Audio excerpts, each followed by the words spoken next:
Hello friends, എല്ലാവർക്കും സ്വാഗതം പുതിയ വീഡിയോയിലേക്ക്. ഇന്ന് ഞാൻ വന്നിട്ടുള്ളത് ഒരു വെറൈറ്റി ബ്രേക്ക്ഫാസ്റ്റ് റെസിപ്പി ആയിട്ടാണ്.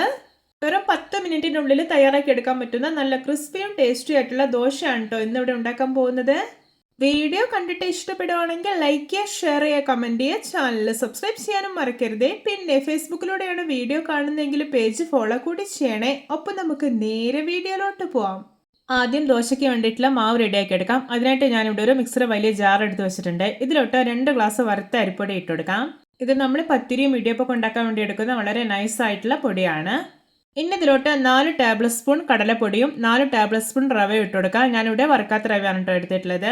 ഇനി ഇതിലോട്ട് ഒരു 4 ടേബിൾ സ്പൂൺ അത്യാവശ്യം നല്ല പുളിയുള്ള തൈര് ഒഴിച്ചു കൊടുക്കുന്നുണ്ട്. പിന്നെ ആവശ്യത്തിന് ഉപ്പ് ഇട്ട് കൊടുക്കാം. ഇനി ദോശയ്ക്ക് നല്ലൊരു കളർ കിട്ടാൻ വേണ്ടിയിട്ട് 1 ടീസ്പൂൺ കാശ്മീരി മുളക് പൊടി ഇട്ട് കൊടുക്കുന്നുണ്ട്. ഇനി ഇതിലോട്ട് ചെറിയ 4 കഷ്ണം ഇഞ്ചി ഇട്ട് കൊടുക്കാം. ഇനി ഇതിലോട്ട് വെള്ളം ഒഴിച്ചു കൊടുക്കാം. ഞാനിവിടെ അരിപ്പൊടി അളന്നെടുത്തിട്ടുള്ള സെയിം ഗ്ലാസ്സിൽ 1.25 ഗ്ലാസ് വെള്ളമാണ് ഒഴിച്ചു കൊടുക്കുന്നത്. എന്നിട്ടൊന്ന് മിക്സ് ചെയ്തെടുക്കാം. എന്നിട്ട് നല്ല സ്മൂത്ത് ആയിട്ടൊന്ന് ബ്ലെൻഡ് ചെയ്തെടുത്ത് വരാം. ഇപ്പോൾ ഇതാ ബാറ്റർ നല്ല സ്മൂത്ത് ആയി തന്നെ ബ്ലെൻഡ് ചെയ്തെടുത്തിട്ടുണ്ട്. ഇനി ഇതൊരു ബൗളിലേക്ക് മാറ്റി കൊടുക്കാം. ഇതിലോട്ട് ജാറ് കഴുകിയിട്ട് ഒരു 1/4 ഗ്ലാസ് വെള്ളം കൂടി ഒഴിച്ചു കൊടുക്കുന്നുണ്ട്. എന്നിട്ട് നന്നായി ഒന്ന് മിക്സ് ആക്കി എടുക്കാം. ഇപ്പം ഞാൻ ഈ ഒരു മാവിലോട്ട് ടോട്ടൽ ചേർത്തിട്ടുള്ളത് 2 ഗ്ലാസ് വെള്ളമാണ്. ഈ ഒരു ബാറ്ററിൻ്റെ കൺസിസ്റ്റൻസി എന്ന് പറയുന്നത് ഓവർ ടൈറ്റ് ആയി പോകാനും പാടില്ല, ഓവർ ലൂസും ആകരുത്. ഇപ്പോൾ ഇത് നമ്മുടെ ദോശ ബാറ്റർ ഇവിടെ റെഡി ആയിട്ടുണ്ട്. ഇനി എത്രയും പെട്ടെന്ന് തന്നെ ദോശ ഉണ്ടാക്കിയെടുക്കാം. ഇനി ഇത് റെസ്റ്റ് ചെയ്യാൻ വെക്കേണ്ട ആവശ്യമൊന്നുമില്ല. ദോശ ഉണ്ടാക്കാൻ വേണ്ടിയിട്ട് ഞാനിവിടെ ഒരു തവ നന്നായിട്ട് ചൂടാക്കി എടുത്തിട്ടുണ്ട്. തവ നന്നായി ചൂടായി കഴിഞ്ഞാൽ പിന്നെ ഒരു മീഡിയം ഫ്ലെയിമിൽ വെക്കുക. എന്നിട്ട് വേണം ഒരു തവി മാവ് ഒഴിച്ചിട്ടൊന്ന് പരത്തി കൊടുക്കാനായിട്ട്. ഇപ്പോൾ ഇത് ദോശ ഡ്രൈ ആയി വരാൻ തുടങ്ങിയിട്ടുണ്ട്. ഇനി ഇതിൻ്റെ മേലെ നന്നായിട്ടൊന്ന് ഓയിൽ സ്പ്രെഡ് ചെയ്ത് കൊടുക്കാം. ഈ ഒരു ദോശ ഉണ്ടല്ലോ പെട്ടെന്ന് തന്നെ റെഡി ആയിട്ട് കിട്ടും. ഒരുപാട് ടൈമൊന്നും വേണ്ട. ഇപ്പോൾ കണ്ടോ നല്ലപോലെ മുരിഞ്ഞ് വന്നിട്ടുണ്ട്. അപ്പോൾ ഇത് പാകമായിട്ടുണ്ട്. ഇതിനി തവയിൽ നിന്ന് എടുത്തു മാറ്റാവുന്നതാണ്. ഇതാ നമ്മുടെ രുചികരമായിട്ടുള്ള വെറൈറ്റി ആയിട്ടുള്ള റൈസ് ഫ്ലോർ ദോശ റെഡി. നോക്കിയാൽ കാണുമ്പോൾ തന്നെ കൊതി വരുന്നില്ലേ? ഇതുപോലെ മറ്റുള്ള എല്ലാ ദോശയും റെഡിയാക്കി എടുക്കാം.